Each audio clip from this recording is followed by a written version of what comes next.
इस वीडियो में हम क्लास 10 मैथ्स के सैम्पल क्वेश्चन पेपर सॉल्व करेंगे जो सीबीएसई ने 2021-22 को रिलीज किए हैं फॉर टर्म 1। मैथमेटिक्स में 3 सेक्शन हैं, ए, बी एंड सी। ए और बी में 20-20 क्वेश्चन रहेंगे और सी में 10 क्वेश्चन रहेंगे। आपको टोटल 40 क्वेश्चन ही अटेम्प्ट करने हैं। 16 क्वेश्चन सेक्शन ए से, 16 क्वेश्चन सेक्शन बी से और 8 क्वेश्चन सेक्शन सी से। आज के वीडियो में हम सेक्शन 1 पूरा कंप्लीट करेंगे, मतलब 1 से 20 तक क्वेश्चन सॉल्व करेंगे। टाइम 90 मिनट्स का है, मैक्सिमम मार्क्स 40 हैं। चलिए स्टार्ट करते हैं section A from question 1 to question 20। The ratio of LCM and HCF of the least composite and the least prime number is. कह रहा है कि लीस्ट कंपोजिट और लीस्ट प्राइम नंबर के एलसीएम और एचसीएफ का रेशियो इसमें क्या होगा। तो देखिए, लीस्ट कंपोजिट नंबर है 4, सबसे छोटा कंपोजिट नंबर 4 होता है और सबसे छोटा प्राइम नंबर 2 होता है। तो पहले 4 और 2 का एलसीएम निकालते हैं। तो 4 और 2 का एलसीएम तो 4 होता है, ठीक। 4 और 2 का एचसीएफ, ये एलसीएम है। 4 और 2 का एचसीएफ निकालने की ज़रूरत नहीं है, पता चल रहा है कि 2 होगा इसका एचसीएफ, ठीक है। इनका रेशियो निकालना है। तो एलसीएम और एचसीएफ का रेशियो, तो एलसीएम 4 है और एचसीएफ 2 है, 4/2 ये रेशियो हुआ। तो 2 से 2 टाइम में कैंसिल, नीचे 1 है, तो ratio is 2:1। Option will be B, 2:1। Second, the value of K for which the line 5x + 7y = 3 and 15x + 21y = 1 coincide. Coincide का मतलब वो एक दूसरे को ओवरलैप कर रहे हैं। ओवरलैप करने का मतलब उसको इनफाइनाइट सॉल्यूशन होते हैं। तो इनफाइनाइट सॉल्यूशन का कंडीशन लगाएंगे यहाँ पे और हम के की वैल्यू निकालेंगे। तो इनफाइनाइट सॉल्यूशन कंडीशन होता है a1/a2 = b1/b2 = c1/c2। ये कंडीशन है इनफाइनाइट नंबर ऑफ सॉल्यूशन का। लगाइए, a1 5, a2 15, b1 7, b2 21, c1 -3 इसलिए ले रहे हैं क्योंकि ये वो इक्वल टू के उस तरफ है। इस तरफ होता तो c1 लेते हैं, और ये -k। कोई 2 ले लीजिए आप, काम चल जाएगा आपका। 7 से ये 3 टाइम में कटा, तो 1/3 = -3/-k। Cancel, k × 1 = 9, k = 9। तो k की वैल्यू 9 है। Option will be A.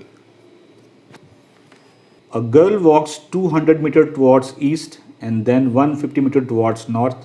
The distance of the girl from the starting point. पहले आप समझिए डायरेक्शन कैसा होता है। इस तरफ ईस्ट होता है, इस तरफ वेस्ट, इस तरफ नॉर्थ, इस तरफ साउथ। कह रहा है कि 200 मीटर टुवर्ड्स ईस्ट, गर्ल जाती है 200 मीटर इस तरफ। देन 150 मीटर टुवर्ड्स नॉर्थ, ये नॉर्थ है तो 150 इधर नॉर्थ। तो कह रहा है इस पॉइंट से इस पॉइंट की डिस्टेंस क्या वो निकालनी है। निकाल लेते हैं। ये एक राइट एंगल ट्रायंगल फॉर्म हो रहा है, ठीक है। ये हाइपोटेनस, तो hypotenuse square = perpendicular square plus base square. तो कर दीजिए इसको, 150 स्क्वायर प्लस 200 स्क्वायर। अगर मैं इसको मान लूँ ये ए, बी और सी है, तो हम यहाँ क्या निकाल रहे हैं, AC square. AC square = this, ठीक है। तो 150 स्क्वायर 22500, 200 स्क्वायर 4 1 2 3 4। ऐड करेंगे, ये आएगा 62500, ठीक है, मीटर स्क्वायर। ये तो AC स्क्वायर है, ये डिस्टेंस का स्क्वायर है, हमें AC निकालना है। तो दोनों तरफ आप स्क्वायर रूट ले लीजिए। 62500, 625 का स्क्वायर रूट होता है 25 और 100 का होता है 10, तो 250 मीटर। तो जहाँ से स्टार्ट किया था और जहाँ पे एंड कर रही है उसके बीच का डिस्टेंस जो है वो है 250 metre. Option will be B, 250 metre. The lengths of the diagonal of a rhombus are 24 cm and 32 cm. Then the length of the altitude of the rhombus is। कह रहे कोई रोम्बस है जिसका एक डायगोनल जो है वो 24 सेंटीमीटर है और दूसरा 32 सेंटीमीटर है। हमें उस रोम्बस की एल्टीट्यूड निकालनी है। मैंने यहाँ पे एक रोम्बस लिया है ABCD। मैं मान लेता हूँ कि AC जो डायगोनल है उसकी लेंथ है 24 सेंटीमीटर और BD इसकी लेंथ है 32 सेंटीमीटर। एल्टीट्यूड निकालना है, मतलब हमें AL निकालना है। रोम्बस के एरिया निकालने के दो फार्मूले होते हैं। एक होता है area of rhombus ABCD equals to half into product of its diagonal. तो डायगोनल ये है तो निकाल लीजिए 24 इंटू 32। तो 2 से 12 टाइम में cancel, that is 12 into 32 centimetre square निकल गया। और दूसरा फार्मूला होता है बेस इंटू एल्टीट्यूड। तो ना तो हमें बेस पता है ना एल्टीट्यूड पता है, एल्टीट्यूड तो निकालना ही है, तो पहले आपको बेस निकालना पड़ेगा। रोम्बस के डायगोनल एक दूसरे को बाइसेक्ट करते हैं 90 डिग्री पे, ठीक है, मतलब ये एंगल 90 है। BD अगर 32 है तो ये जो OD होगा ये 16 होगा, क्योंकि रोम्बस के डायगोनल एक दूसरे को बाइसेक्ट करते हैं। ये 16, ये पूरा 24 है, तो ये कितना होगा 12 होगा। अगर मैं इसको O एज्यूम करूँ इस पॉइंट को, तो ODC एक राइट एंगल बन रहा है, इसमें DC हाइपोटेनस है, तो पहले DC निकाल लेते हैं यहाँ से।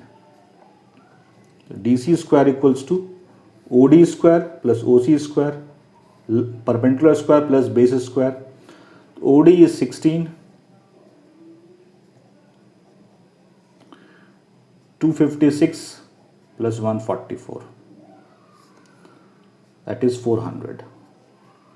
तो DC स्क्वायर 400 है, तो DC will be under root 400 20 centimetre. अब हमारा काम हो जाएगा एरिया ऑफ रोम्बस ABCD। अब जो दूसरा फॉर्मूला है वो लगाएंगे हम यहाँ पे, बेस इंटू एल्टीट्यूड। तो हमने DC निकाला, DC कितना है 20 सेंटीमीटर, तो लिखिए 20 इंटू AL, ठीक है। AL हम, तो ये भी एरिया है और ये भी एरिया है, दोनों को इक्वेट कर दीजिए आप। 20 into AL equal to 12 into 32। 4 से ये 5 टाइम में कैंसिल, 4 से ये 3 टाइम में cancel. AL equals to 32 into 3 96 upon 5। 5 से करेंगे तो ये 19.2, इसका ऑप्शन होगा D 19.2 सेंटीमीटर। वैसे ये क्वेश्चन मल्टीपल चॉइस लाइक था नहीं, ठीक है, फिर भी इसका ऑप्शन ये आएगा। 2 fair coins are tossed. What is the probability of getting at the most one head? कह रहे हैं कि 2 कॉइन को टॉस किया गया है, आपको बताना है कि probability of getting most one head, मतलब मैक्सिमम वन हेड ही आना चाहिए, ठीक है। 2 कॉइन टॉस कर रहे हैं, तो पहले देखते हैं आउटकम क्या क्या हो सकता है। दोनों पे हेड आ सकता है, दोनों पे टेल आ सकता है, पहले वाले पे हेड दूसरे वाले पे टेल, पहले वाले पे टेल दूसरे वाले पे हेड, इसके अलावा कुछ नहीं आएगा। तो टोटल आउटकम कितना हुआ 1 2 3 4, ठीक है। हमें क्या चाहिए मैक्सिमम वन हेड। अब देखिए फेवरेबल आउटकम इसमें कौन कौन से हैं। 1 हेड इसमें है तो 1 हो गया, इसमें भी है 1, इसमें तो 2 हेड है, ये लेंगे नहीं, इसको भी लेंगे, क्योंकि अगर है मैक्सिमम 1 हेड मतलब हेड नहीं भी हो सकता है, तो ये 3 हो गए favourable outcome. Favourable outcome is 3। अब निकाल लेंगे हम probability of getting most one head. Number of favourable outcome जो कि 3 है, टोटल आउटकम जो कि 4 है, 3/4। तो option will B A 3/4। Triangle ABC is similar to triangle PQR. If AM and PN are altitude of triangle ABC and triangle PQR respectively, and AB square is to PQ square equal to 4:9, then AM is to PN is what? कह रहे दो triangle है ABC and PQR, दोनों similar हैं। AM और PN altitude है, मतलब ये 90 डिग्री एंगल बना रहे हैं, क्लियर है। AB square upon PQ square हमें गिवन है 4:9, तो हमें बताना है AM इज टू PN क्या होगा। तो देखिए AB square PQ square is given to 4:9, तो AB अपॉन PQ क्या होगा 2:3, स्क्वायर है स्क्वायर रूट ले लिया 2:3। देखिए अगर ट्रायंगल ABC और ट्रायंगल PQ और कॉन्ग्रेंट हैं, ट्रायंगल B और एंगल Q इक्वल होंगे, ठीक है। ये 90 है, ये भी 90 है, दो एंगल इक्वल हो गए, तो ए सिमिलैरिटी से ट्रायंगल ABM और triangle P Q N similar हो गए। जब ये दोनों ट्रायंगल सिमिलर हो गए तो इनके साइड का रेशियो भी प्रोपोर्शनल होगा। मतलब हम लिख सकते हैं A B upon P Q equals to A M upon P N, और हमें यही निकालना है A M upon P N. A B upon P Q क्या है 2:3, तो A M upon P N is 2:3, तो option is will be 2:3 D.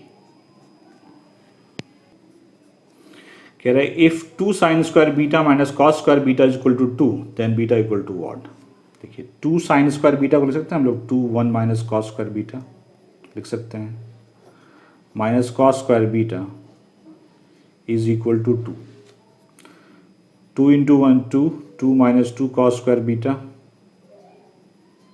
Minus cos square beta equals to 2, उस 2 को उधर भेज दीजिए, minus 2 cos square beta minus cos square beta minus 3 cos square beta, 2 minus 2 that is 0, तो ये cos square beta भी 0 हो जाएगा, ये दो जगह डिवाइड होगा तो कोई किसी नंबर का स्क्वायर 0 कब होता है, जब वो खुद 0 होता है। तो कॉस 0 किस पे होता है, कॉस 0 90 पे होता है, ठीक है। तो option will be B 90 degree, beta is 90, क्योंकि कॉस 90 0 होता है तभी तो कॉस स्क्वायर बीटा 0 होगा, beta equal 90 degree, option will B 8। कह रहा है कि prime factor of the denominator of a rational number with the decimal expansion 44.123। देखिए 44.123 का डिनोमिनेटर जो होगा उसमें क्या क्या फैक्टर होंगे ये बताना है, प्राइम फैक्टर। इसको हटाइए तो नीचे क्या आएगा 1000 आएगा, इसका फैक्टर सिर्फ 2 और 5 आएगा, चेक कर सकते हैं। तो option will be C 8 C 2 5। x equal to a and y equal to b are intersecting parallel overlapping none of this. कह रहा है कि ये जो दो लाइन है ये कैसे होंगे। पहले मैं ड्रॉ कर देता हूँ एक्सिस, ये x एक्सिस है, ये y एक्सिस है। देखिए x इक्वल टू ए का ग्राफ हमेशा y एक्सिस के पैरेलल होगा, तो x इक्वल टू ए, तो ये हो गया x इक्वल टू ए का ग्राफ, और y इक्वल टू बी का ग्राफ हमेशा x एक्सिस के पैरेलल होगा। ये था x इक्वल टू ए का जो कि y एक्सिस के पैरेलल था, ये है y इक्वल टू बी का ग्राफ। तो देखिए ये x इक्वल टू ए है और ये y इक्वल टू बी है, तो ये लाइन क्या हो रहा है इंटरसेक्ट हो रहा है, तो ये होगा intersecting lines. Question 10, the distance of point -5 6 from the origin. Origin से निकालना है तो कुछ नहीं करना है, दोनों ही कोऑर्डिनेट को स्क्वायर करके ऐड कर देना है। तो -5 का स्क्वायर 25, 6 का square 36, 36 plus 25 61, that is √61 units. Option will B D. Question 10। Question 11, question 11 है if A square is √20, A square is this, A square है 23/25, तो ए क्या होगा, दोनों तरफ का स्क्वायर रूट लेंगे तो ये 23 और 25 का स्क्वायर रूट 5, तो ये क्या है इरेशनल नंबर है, तो number will be irrational. 11th B. If LCM of x and 18 is 36 and HCF of x and 18 is 2 then x is what। x और 18 का एलसीएम 36 है और HCF 2 है, तो हम जानते हैं LCM into HCF of 2 number is equals to product of 2 numbers, ठीक है। तो यहाँ पे नंबर्स क्या हैं x और 18, LCM is 36, HCF is 2 equal to x into 18। We have to find out x, हमें x निकालना है, 18 से ही 2 टाइम में cancel, 2 into 2 4, x equals to 4। Option will be C 4। 13,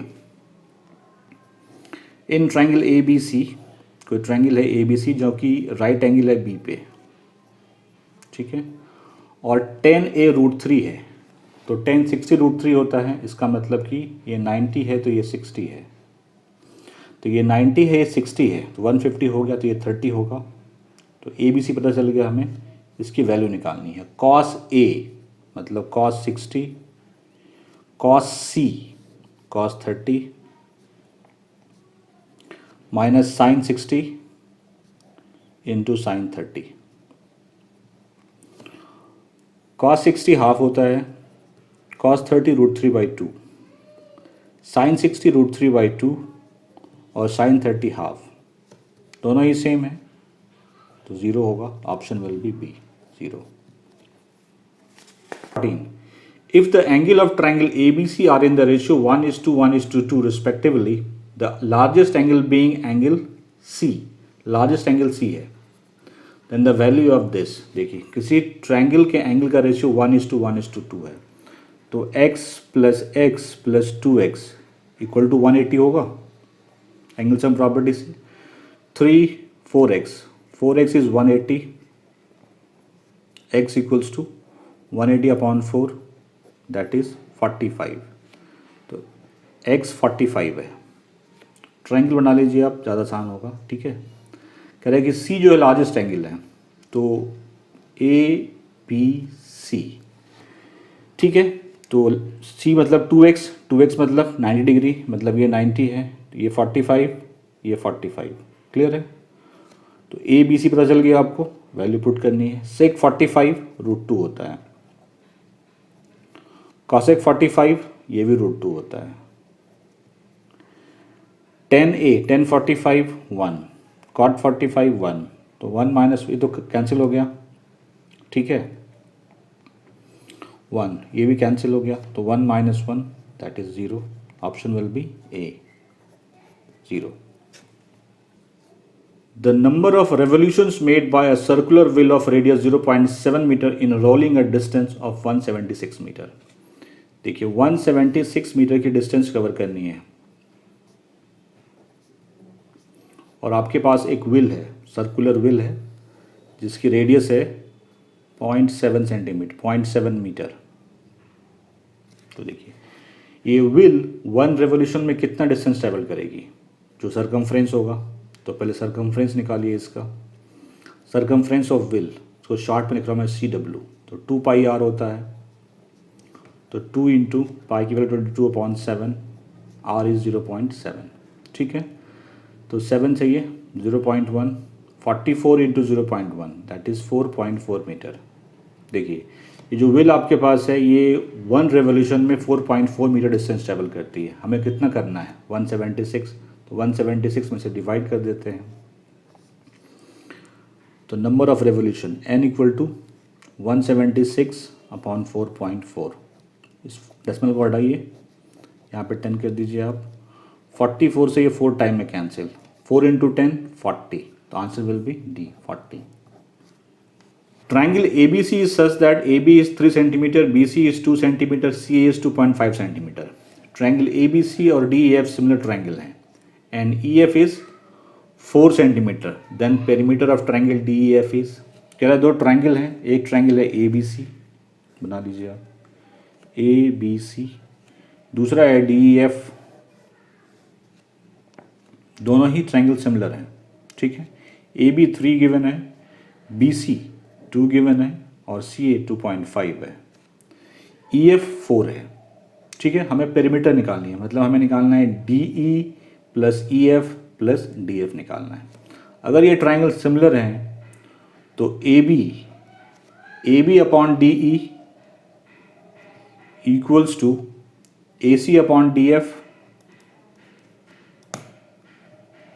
DF to BC/EF। अब वैल्यू सब्स्टिट्यूट कर दीजिए। AB 3 है, DE पता नहीं है हमें, AC 2.5 है, DF पता नहीं है हमें, BC 2 है और EF 4 है, ठीक है। तो एक बार इसको और इसको साथ में लेके चलेंगे और एक बार इसे और इसे साथ में लेके चलेंगे। तो पहले मैं इन दोनों को साथ करता हूँ। तो 3/DE इक्वल्स टू 2/4, 2 से 2 टाइम में कैंसिल, तो DE इक्वल टू 6 हो गया, DE इज़ 6। अब इससे और इसे साथ लेके चलते हैं। 2.5/DF इक्वल्स टू 2/4 मतलब 1/2, तो DF equals to 2.5 into 2 that is 5, DF is 5। ठीक है, ये 4 है, D 6 आया है और DF 5 आया है। ऐड कर दीजिए, पेरीमीटर निकालनी है ना, तो 6 + 4 10, 10 + 5 15 centimeter. In the figure if D parallel to BC, इस फिगर में D और BC पैरेलल हैं। AD 3 सेंटीमीटर है, AD इज़ 3, BD 4 सेंटीमीटर है, BD इज़ 4, BC इज़ 14, ये 14 सेंटीमीटर है। D क्या है ये हमें बताना है। ठीक है, देखिए D BC के पैरेलल हैं। अगर हम ट्रायंगल ADE और ट्रायंगल ABC को ले रहे हैं तो एंगल D और एंगल B इक्वल होगा, कॉरस्पॉन्डिंग एंगल है। Angle E equal to angle C, corresponding angle है। तो A सिमिलैरिटी से ट्रायंगल ADE और ट्रायंगल ABC सिमिलर प्रूफ हो गए। जब ये ट्रायंगल सिमिलर हो गए तो साइड का रेशियो भी प्रोपोर्शनल होगा। तो हमें क्या निकालना है, DE, तो लिखिए पहले DE, D के प्रोपोर्शनल BC। अब ध्यान रहे हमें AD गिवन है और AB गिवन है, तो हम इधर का लेंगे, इधर का नहीं लेंगे। तो हम लेते हैं AD और बड़े वाले ट्रायंगल के लिए AB। तो D पता करना है हमें, BC 14 है, AD 3 है और AB 7 है। 7 से 2 टाइम में कैंसिल, 2 × 3 6, तो D equal to 6 centimeter. 4 tan beta equal to 3, then 4 sin beta minus 3 cos beta upon 4 sin beta plus 3 cos beta, इसमें से क्या होगा ये हमें बताना है। ठीक है, तो यहाँ से पहले आप निकाल लीजिए tan beta. tan beta equals to 3/4। तो यहाँ पे एक ट्रिक लगाएंगे हम। tan बीटा क्या होता है, sin beta by cos beta.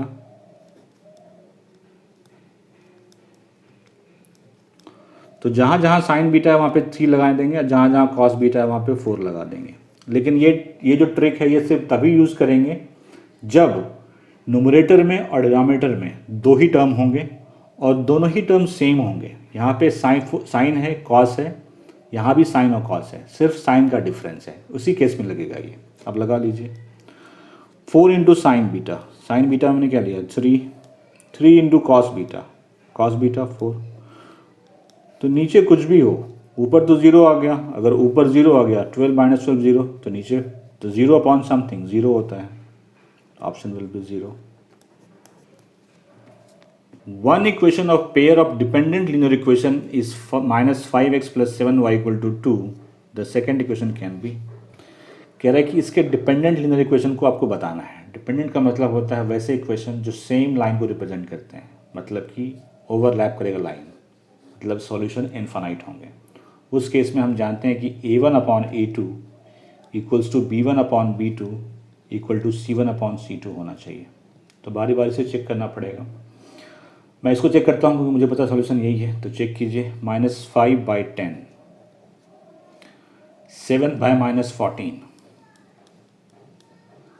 -2/+4, -4 + 4। तो देखिए -5/10 -½ हो जाएगा, ये भी -½ हो गया और ये भी -½ हो गया।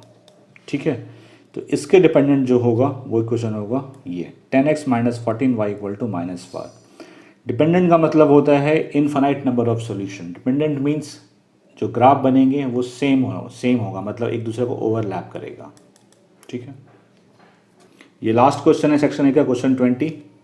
A letter of English alphabet is chosen at random. What is the probability that it is a letter of the word mathematics? ठीक है, इंग्लिश अल्फ़ाबेट से इनमें से कोई एक लेटर आना चाहिए। ठीक है, तो इंग्लिश अल्फ़ाबेट 26 होते हैं, इसका मतलब टोटल आउटकम जो है वो है 26। अब देखिए इसमें कितने वर्ड हैं, कितने अल्फ़ाबेट हैं, 1 2 3 4 5 6 7 8 9 10 11। 11 कर दें? नहीं, गलत हो जाएगा। डिफरेंट चाहिए, मतलब सेम, मतलब जो एक बार आ चुका उसको दोबारा काउंट नहीं करेंगे, तो काउंट कीजिए जो डिफरेंट है। तो 1 2 3 4 5, ठीक है, ये सारे डिफरेंट हैं। M आ चुका है, A आ चुका है, T आ चुका है, ये डिफरेंट है। तो मतलब 5 + 3 8। तो फेवरेबल आउटकम है ध्यान रहे जो रिपीट हो रहा है उसको दोबारा काउंट नहीं करना है, 8। तो प्रोबेबिलिटी ऑफ, मैं मान लेता हूँ उसको कुछ भी अल्फ़ाबेट, हमें क्या निकालना है, कोई एक होना चाहिए। तो favourable outcome by total outcome 8/26, 2 से 4 टाइम्स में, 13 टाइम्स में, दैट इज़ 4/13, 4/13। इस तरह से मैंने सेक्शन ए के सारे क्वेश्चन सॉल्व कर दिए। अगर किसी क्वेश्चन की एक्सपेंशन समझ में नहीं आई है आपको तो कमेंट सेक्शन में बताइए, मैं आपको एक्सप्लेन कर दूंगा। वीडियो अच्छा लगा लाइक शेयर जरूर कीजिए। Thank you very much.